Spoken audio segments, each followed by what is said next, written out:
Hello প্রিয় দর্শক, স্বাগতম মজার গল্প ঘরে। একটা ছোট্ট অনুরোধ, আমাদের এই মজার গল্প ঘর পেজটাকে ফলো করে রাখুন আর ইউটিউবে সাবস্ক্রাইব করে দিন। সাবস্ক্রাইব করলে নতুন কার্টুন গল্পের ভিডিও আপনার কাছে সবার আগে পৌঁছে যাবে। চলুন আজকের সুন্দর গল্পটা শুরু করি।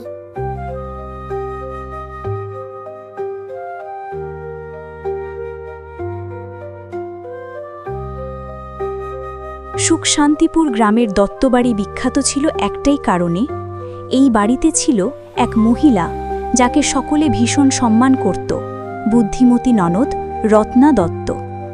তিনি বয়সে বড়, কিন্তু মনটা ছিল পরিষ্কার পানির মতো, আর বুদ্ধিটা ছিল তীক্ষ্ণ ছুরির মতো ধারালো। ছোটবেলা থেকেই রত্নার শান্ত স্বভাবের, কখনো কারো নামে নালিশ করেন না, বাড়ির হোক বা পাড়ার, সবাই তার কাছে আসে সমস্যার সমাধান নিয়ে।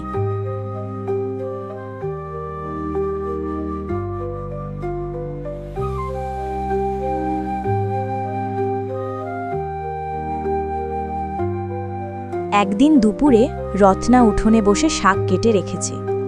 রোদ ঝলমলে দিন, পাখির ডাক শোনা যাচ্ছে। এমন সময় পাশের বাড়ির দুই মহিলা, বিমলা ও জয়ন্তী,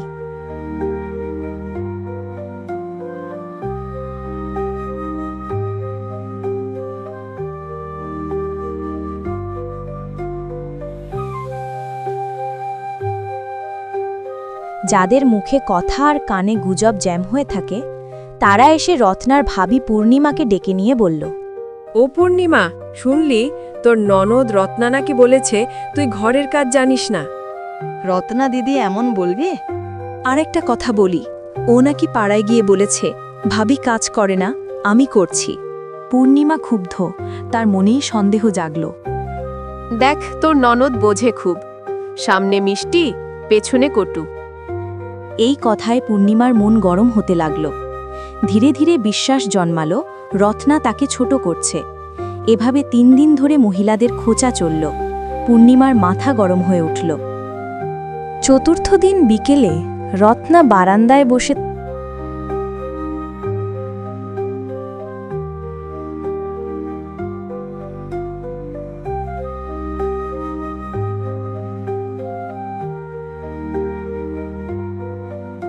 পূর্ণিমা এসে একদম তীব্র গলায় বলল, দিদি এত কাজ করেন কেন? আমাকে দেখাতে চান? আমাকে ছোট করতে চান? রত্না থমকে গেলেন। তিনি অবাক হয়ে তাকালেন। কি বলছো ভাবি? আমি তো কিছুই বুঝলাম না। পাড়ায় সবাই বলে আপনি নাকি বলছেন ভাবি কাজ পারে না, আমি সব করি। এটা কি সত্য? রত্না গভীর শ্বাস নিলেন। মনে মনে বুঝলেন এটা স্পষ্টত পাড়ার ফন্দি। রত্না চুপ করে রইলেন না। কারো বিরুদ্ধে বদনাম কখনো করেননি, কিন্তু ভুল বোঝাবুঝি মনের আগুন হয়ে গেলে বাড়ি ভেঙে যায়। রত্না ভাবনা চিন্তা করে বললেন, ঠিক আছে ভাবি, আগামীকাল সকালেই পাড়ার সবার সামনে বিচার সভা বসবে। যে বলেছে সে সামনে এসে বলবে।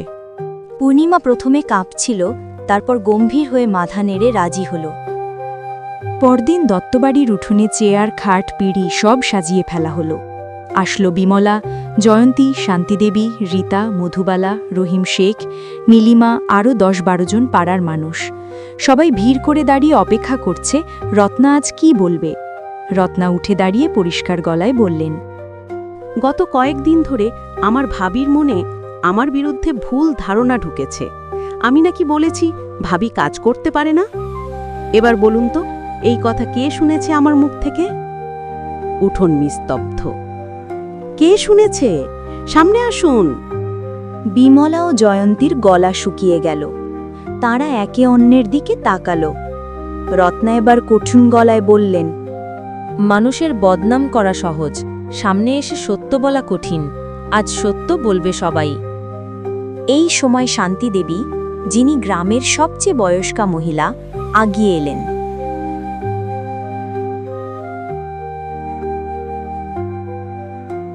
আমি এত দিন ধরে রত্নাকে দেখি, ও কাউকে কখনো ছোট করে না, সবার বিপদে পাশে দাঁড়ায়। যে কথা ভাবিকে বলা হয়েছে সবই মিথ্যে। ওই বিমলাই প্রথম বলেছে রত্না নাকি ভাবির বদনাম করেছে। উঠোনে হৈ হৈ পড়ে গেল। বিমলা দাঁড়িয়ে তোতলাতে লাগলো।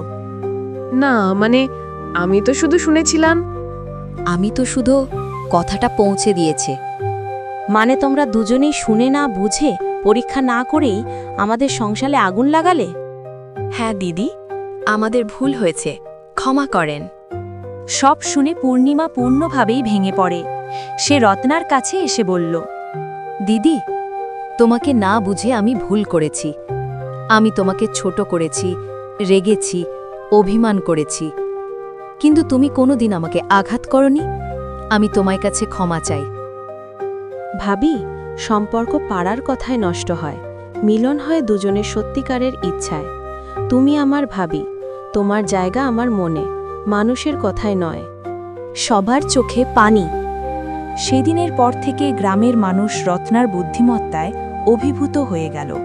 এক মহিলা বলল, রত্না দিদি না থাকলে এই বাড়িতে আজ আগুন লেগে যেত। বুদ্ধিমতী ননদ মানে অথা। এমনকি বিমলা জয়ন্তীও নতুন করে শুরু করার প্রতিশ্রুতি দিল। পরদিন রত্না ও পূর্ণিমা অনেক দিন পরে দুজনের মুখে হাসি, হালকা ঠাট্টা মজাও চলছে। রত্না মনে মনে বললেন, সংসার টিকে থাকে রক্তের বন্ধনে নয়, মনের বিশ্বাসে। আর পাড়ার কথা শুনি, কিন্তু মানি না। সেদিন থেকে সুখশান্তিপুরে একটাই কথা ছড়িয়ে গেল, যে ঘরে বুদ্ধিমতী ননদ থাকে সেই ঘরে পাড়ার কথা ঢুকে আগুন ধরাতে কেউ পারে না।